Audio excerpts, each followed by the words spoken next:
Has After Prison Show helped reduce recidivism?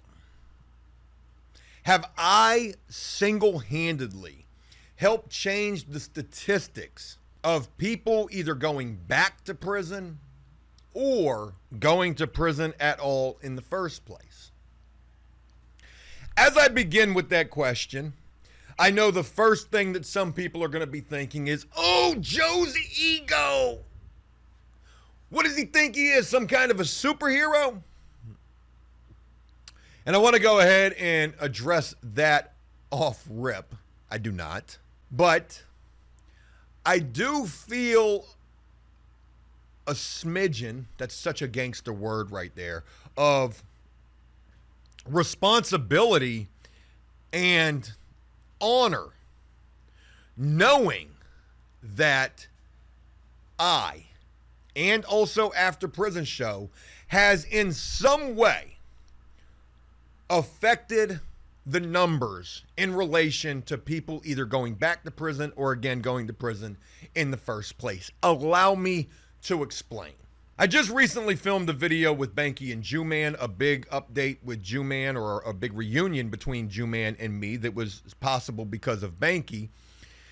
And in that, we were talking about how Jew-Man served 31 years, Banky served 33 years, and they've both been home now. Jew-Man's been home for 5 years, and Banky's been home for 4 years. And the recidivism, that word, such a lot of syllables in that word, definition of it means a person going back to prison. That's the layman's term. The recidivism rate, percentage of people who go back to prison within X amount of time after being released. And I think that number is something like 3 to 5 years. How many people recidivism, how many people go back to prison in 3 to 5 years? And that is the recidivism rate. That's how that's defined right there. But again, Banky did 33 years. Jew-Man did 31 years. Banky's been home for 4 years now. Jew-Man's been home for 5 years now.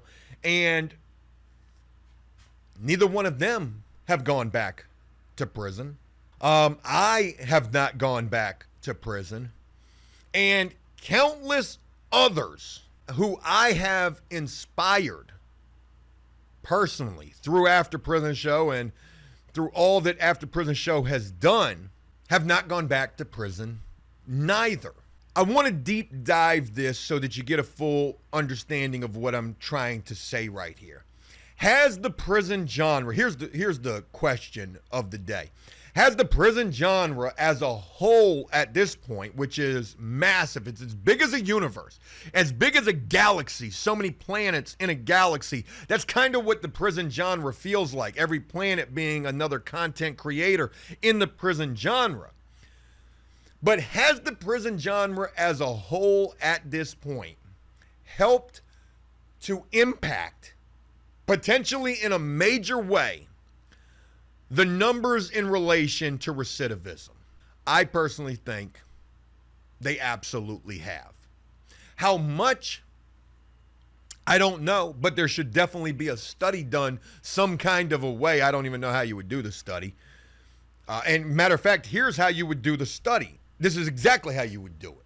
Fresh Out was before After Prison Show. Also was Cali Muscle. So you had Cali Muscle, Fresh Out.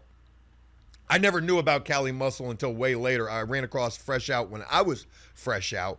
I started After Prison Show. So in the beginning, like the Big Bang Theory, you had Fresh Out, Cali Muscle, and then along comes Joe. Joe was the Earth. There he goes. Joe thinks he's a planet.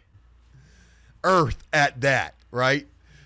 I'm just trying to use some kind of analogies with this. I wonder what the recidivism rates were like back in those early days.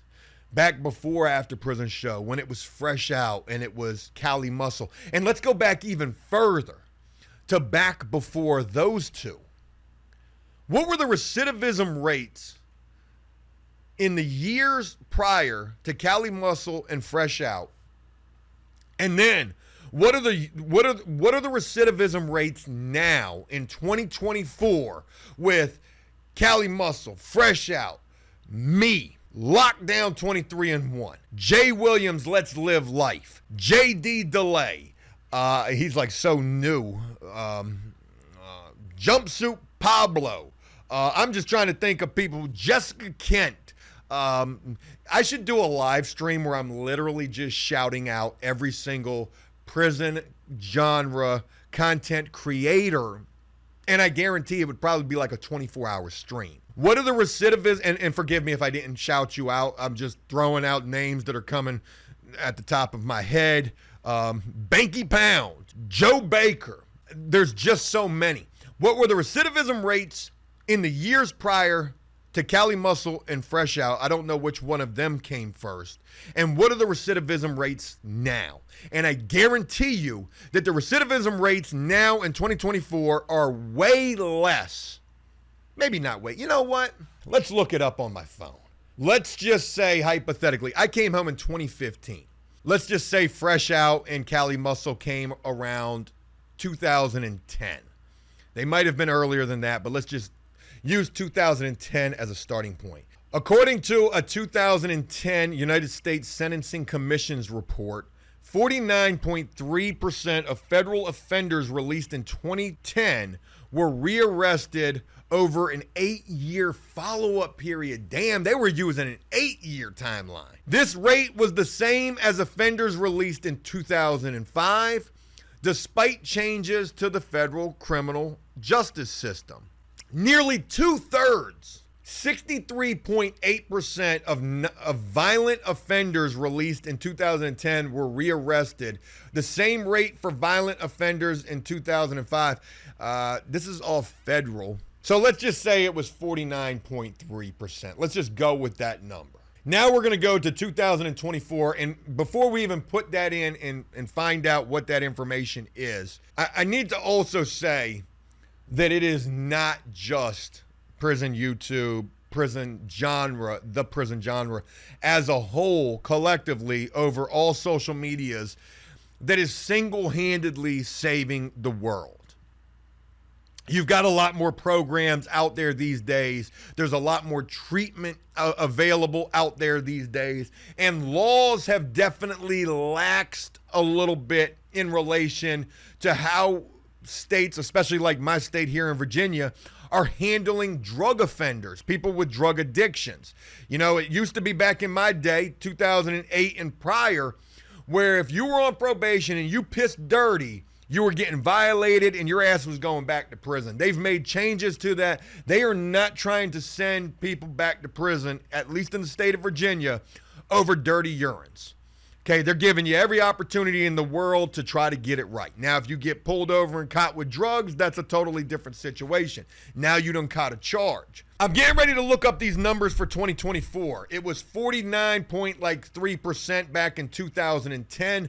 What are the numbers going to be in 2024? Let's search. I don't know why they have to make it so confusing, but I'm just going to share with you the answer that I get here. As of November 2023, the U.S. Department of Justice reported that 43% of people released from state prisons were rearrested within 1 year, and 82% were rearrested at least once within 10 years. However, recidivism rates can vary depending on the type of offender and a few other factors. Virginia, according to the Virginia Department of Corrections, the 3-year recidivism rate is 23.1%, tied with South Carolina. This rate is one of the lowest in the country. Think about how big, and really we're getting a lot of just mixed up information, and there's no way to really gauge how the prison genre has affected recidivism, but you got to know that it has, and we will get to that. But an interesting thing to note from this information right here is what they mention about my state, Virginia. And if you don't know, my state, Virginia, is probably one of the most bubbling hubs for prison content creators. You've got the likes of AfterPrisonShow, the Holy Grail, the Holy Mecca, if I should be so bold to say. Joe, I knew the ego. I'm just stating the obvious here. The numbers may not be what they once were, and that's to be expected, you know. Popularity fades and new faces, take the limelight, and it is what it is. The fact that we're still around at this point is miraculous, in my own personal opinion. But getting back to Virginia, you've got After Prison Show that's based out of here and started from here. Josh from Lockdown 23 and 1 was based out of here and started from here. Jay Williams' Let's Live Life is based out of here. Banky Pound is based out of here. A handful of other people who Banky Pound has introduced and who have gone on to start their own prison YouTube channels and social media accounts. Virginia is bubbling with the prison content creators. Does that affect the numbers? And it's just a rhetorical question that I ask because I don't personally know, but let me share with you why I believe that the prison genre as a whole has, in fact, affected these numbers in a positive way. Look at me for an example. Prior to my release in 2015, October 13th, after serving 7 years in prison for drugs, a gun, a nonviolent offender, even though I had the gun, never did anything violent with it. That's why I was a nonviolent offender. You know, prior to my release, and then when I got locked up in December of 2007, prior to that, Joe warn't nothing but trouble. Little pistol starter up in the street, Jay Smooth, Jay Money, trying to get some money. And was never good at that.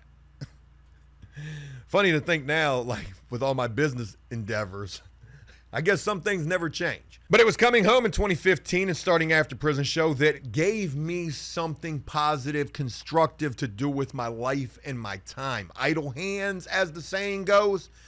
I'm using myself as the example, but think of how many other prison content creators have found the same passion, energy, drive, and thing to do with their time that has kept them out of trouble.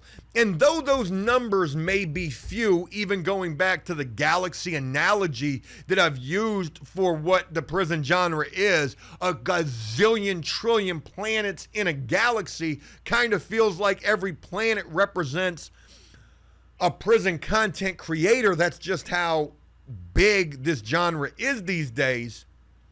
Even though those numbers may not be all that damn many of people who have come home to start doing prison content and that's kept them out of trouble, think of every single person that those people have impacted the lives of. I can tell you from personal experience the countless emails, messages, letters that I've received throughout the years of people who reach out to me and tell me, Joe, it's because of you and After Prison Show that I got my life together.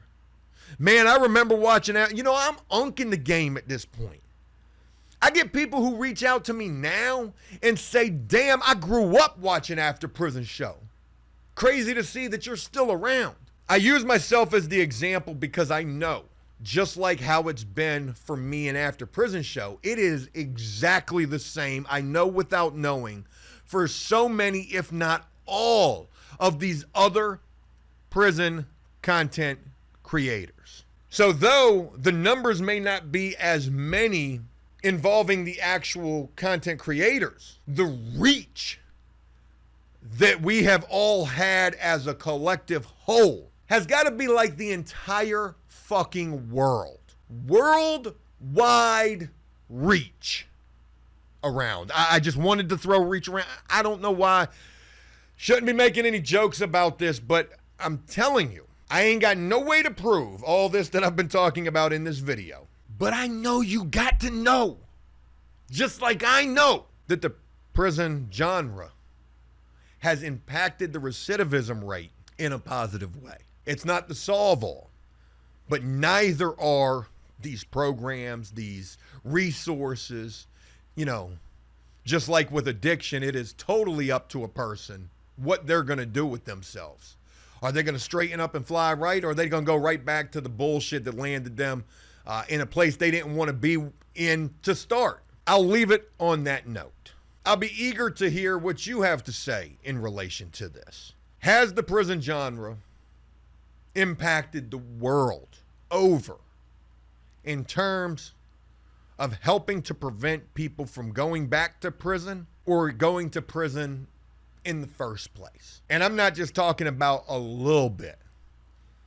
I'm feeling like it's probably by a lot. Just my personal opinion, wanted to share with you. We'll be looking forward to seeing what you have to say in relation to all of this, and I will leave you with that. Hey, look, that's it. I hope you enjoyed this video, and if you did so, please leave a like and a comment on this, letting me know exactly what you thought about this. And as always, until next time, enjoy life, the free world, never take a moment for granted, and make the most of every day.